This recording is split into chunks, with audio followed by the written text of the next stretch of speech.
That breaking news, a federal lawsuit filed against Milwaukee police in the strip search scandal. One officer is already in prison for the illegal searches.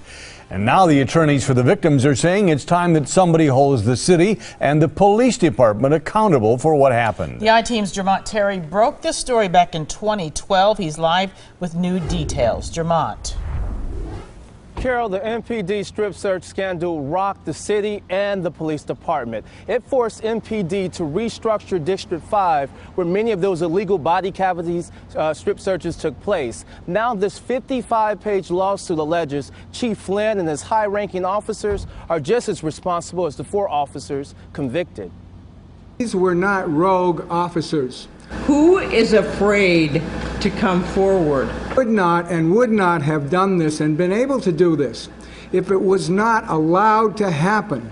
Strong allegations from attorneys who represent many of the strip search victims. Today's TMJ4 broke the shocking allegations back in 2012.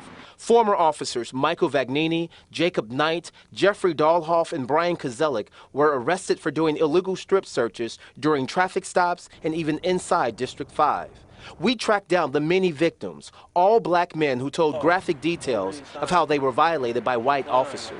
He pulled out my pants, touched my testicles. They like eased down and they put their hands right between my butt. Just pulled my drawers down and dug in my rectum. The ringleader and now disgraced cop Michael Vagnini is the only one serving time. Vagnini reached a plea deal which allowed the sexual assault charge to be dropped. He's serving a 2-year sentence. I apologize for my actions, and I never set out or meant to hurt anyone. MPD worked on rebuilding trust, especially in the black community. But this 55-page lawsuit claims what Vagnini and the others did for 2 years did not go on without a high-ranking official on the police force either covering it up or looking the other way. That there's 62 cases here, and it's time for the city to evaluate them properly instead of pouring money into defending these cases.